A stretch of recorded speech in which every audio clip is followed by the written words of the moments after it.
Good morning everyone. Welcome back to GK Today. And today we'll be discussing most important MCQs for 3rd of October 2023. Let's start with our session. Bharat Drone Shakti Exhibition 2023 was inaugurated in which state or the union territory? So this exhibition was inaugurated recently by our Defence Minister Rajnath Singh at the Hindon Air Base in the state of Uttar Pradesh. And it has been jointly organized by the Indian Air Force and the Drone Federation of India, and the formal induction of the first C-295 MW transport aircraft into the Indian Air Force was also organized. Okay, so this exhibition was recently inaugurated in the state of Uttar Pradesh. Let's have a look at some of the important inaugurations that were in news these days. The first one is International Lloyd's Conference 2023 was inaugurated in which Indian city? Answer would be New Delhi. The conference of the Asia Pacific Forum on Human Rights was inaugurated in which country?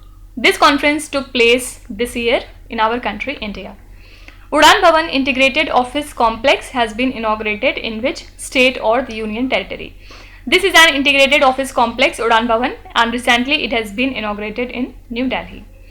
Prime Minister Narendra Modi inaugurated Yasho Bhumi Convention Center at which state or the union territory? Once again, answer is New Delhi. The 12-feet high statue of Mahatma Gandhi was inaugurated recently along with Gandhi Vatika in which Indian city? This statue of Mahatma Gandhi has been inaugurated in New Delhi. Okay. Not only this, Utkela Airport was also in news these days because recently it has been inaugurated in the state of Odisha, right? And in which state of India the first artificial intelligence school has been opened? It is the state Kerala, right? And the first 3D printed post office has been inaugurated in Bangalore city. Okay, these are some of the important inaugurations that we have to remember. The next question is, which union ministry issued the Foreign Contribution Regulation Amendment Rules 2023?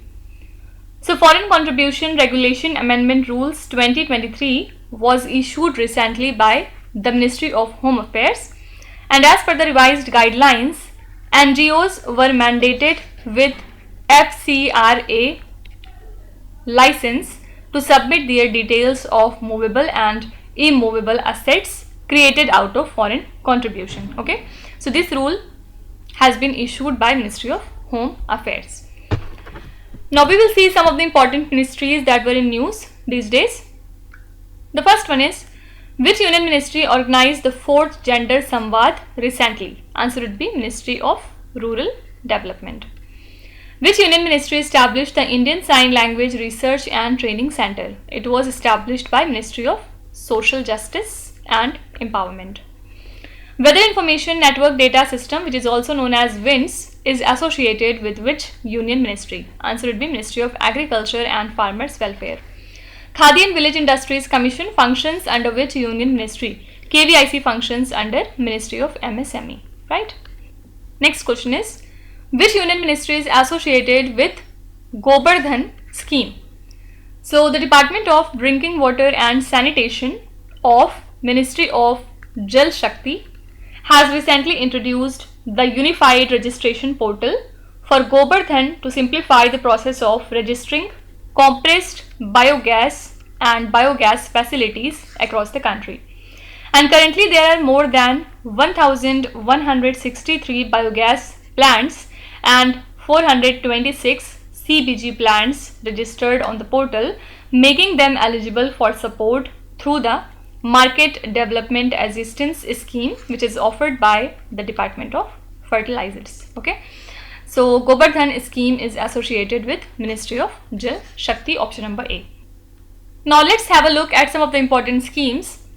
Which Indian state launched free breakfast scheme in schools for the students after Tamil Nadu?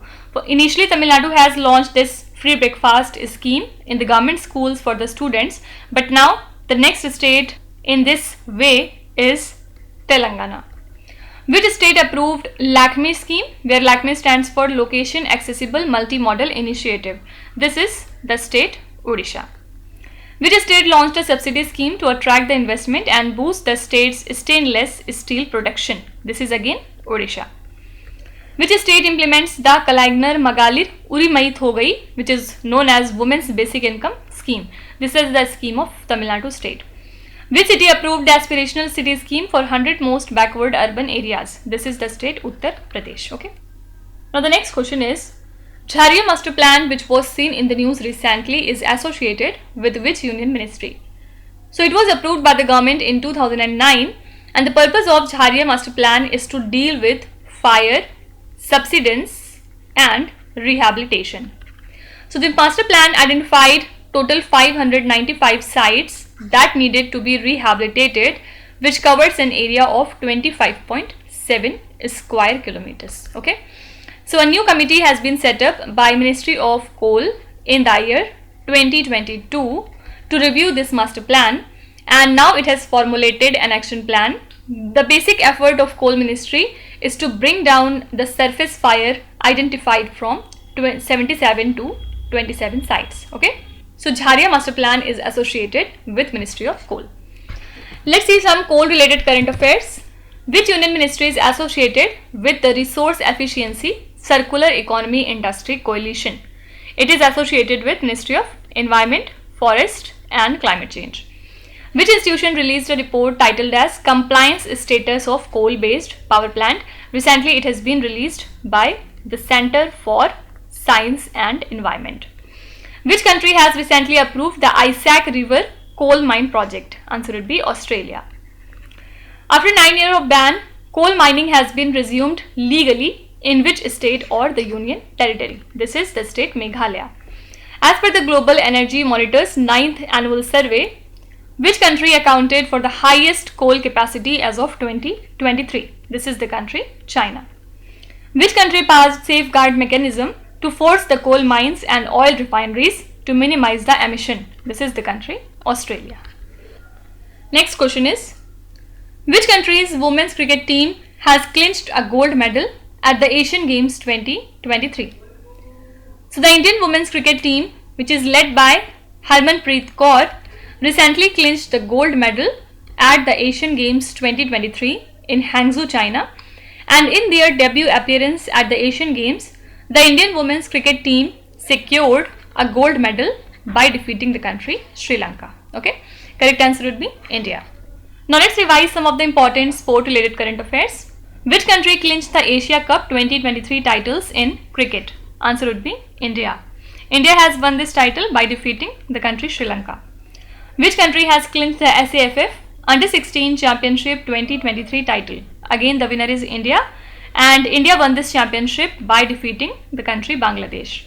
Which racing driver clinched the Dutch Grand Prix for the third year in a row? This is Max Verstappen. How many medals were clinched by India in the World University Games 2023?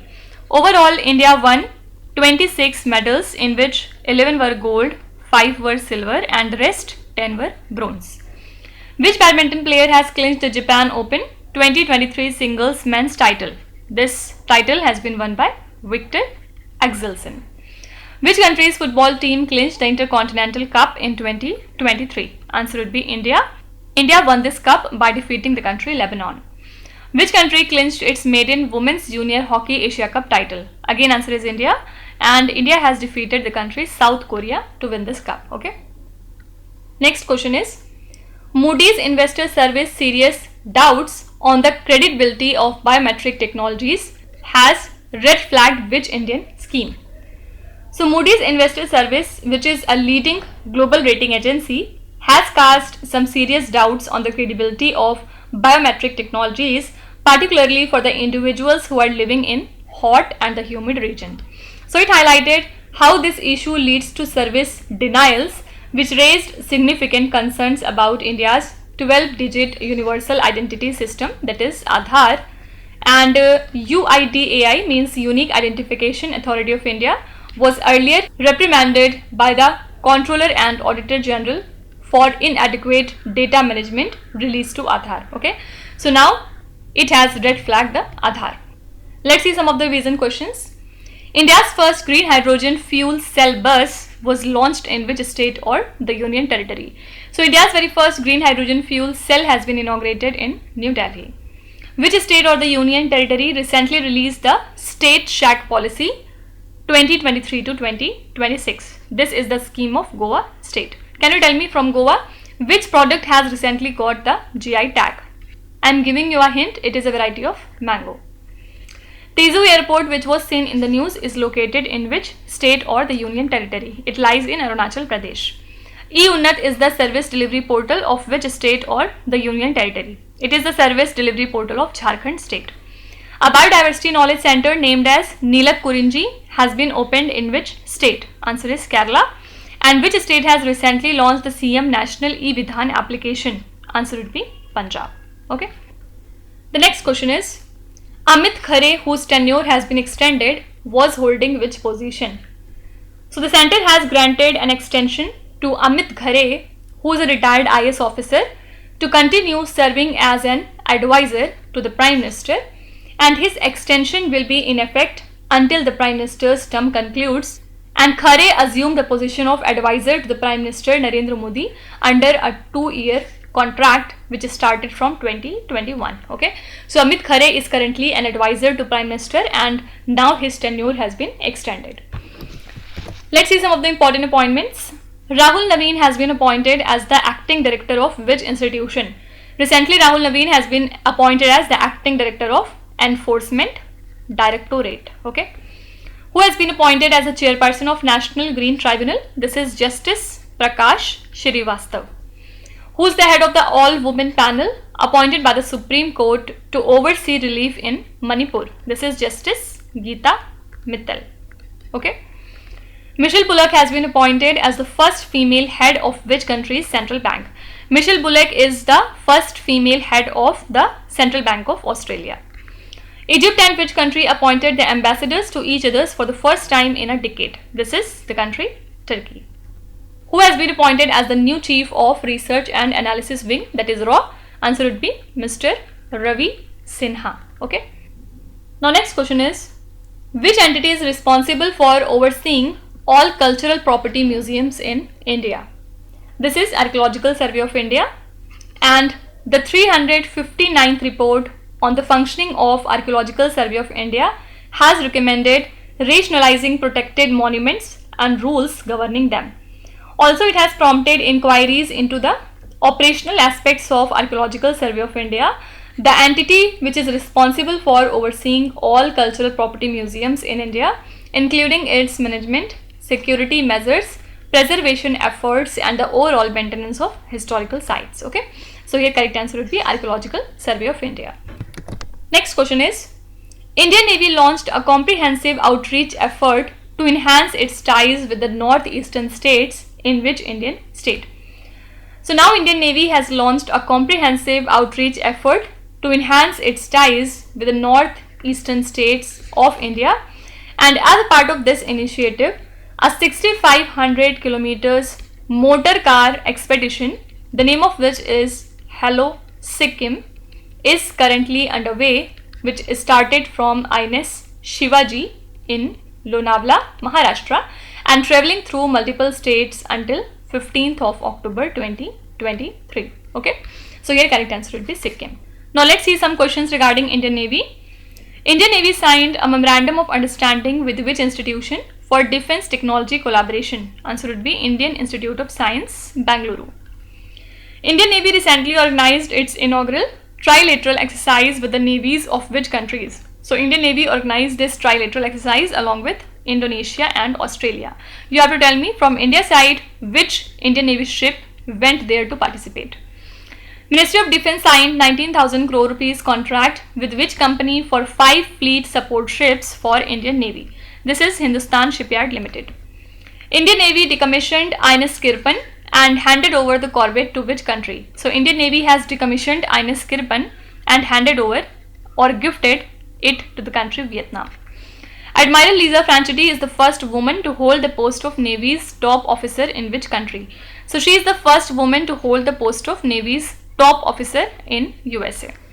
INS Trishul conducted India's first ever joint exclusive economic zone surveillance with which country's navy? Here answer would be Tanzania. Okay. And now the last question says, which city hosted the Joint Doctrine Review Conference 2023? So the first Joint Doctrine Review Conference 2023 was conducted in New Delhi, and this conference was chaired by Air Marshal Jitendra Mishra, the Deputy Chief of Integrated Defense Staff, Doctrine, Organization and Training. Okay, so simply you have to remember that New Delhi has hosted this Joint Doctrine Review Conference. Now let's see some of the important cities that were in news. Which city was selected as the best smart city in India in India's Smart Cities Conclave 2023? This is the city Indore. You have to tell me which cities were at the second and the third positions respectively. Congestion tax is said to be launched in which Indian city? So congestion tax is said to be applied in Bangalore city because of traffic. Prime Minister Narendra Modi laid the foundation stone of an international cricket stadium in which city? An international cricket stadium is said to be inaugurated in Varanasi city.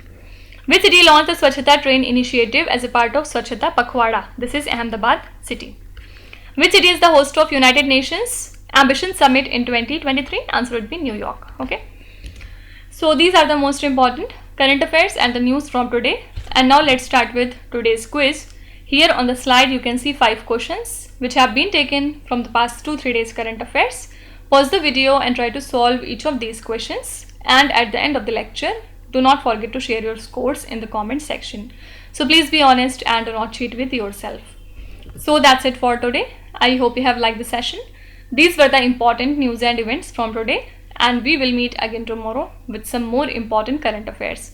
Till then, stay tuned. Thank you so much for watching, and please do not forget to subscribe to GK Today. With this, Minu Zahadsana signing off.